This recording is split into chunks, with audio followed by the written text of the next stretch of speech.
Bugüne de şad haberler var. Sacdan gelmişim. Marskoy saç. Uduçkanı tutublar.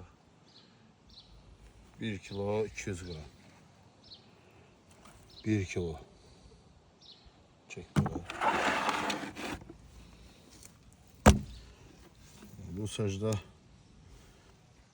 bir ay olacağı yok. Bir daha da yeni sürprizimiz var. Bir daha bu çeyrek. 3 kiloya yakın. Bu saç. Marskoy saç. Ya bu da kulağın yanında. Hadi götür. Boynuna bakacağım. Küreğine bağlı onu bak.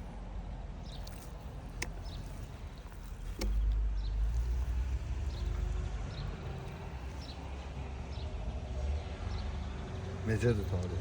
Süper.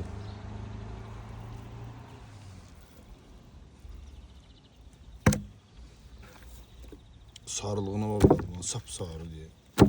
Düşür sarılıqları. Ha. Sarı düşürmü? Söv, bağda geç.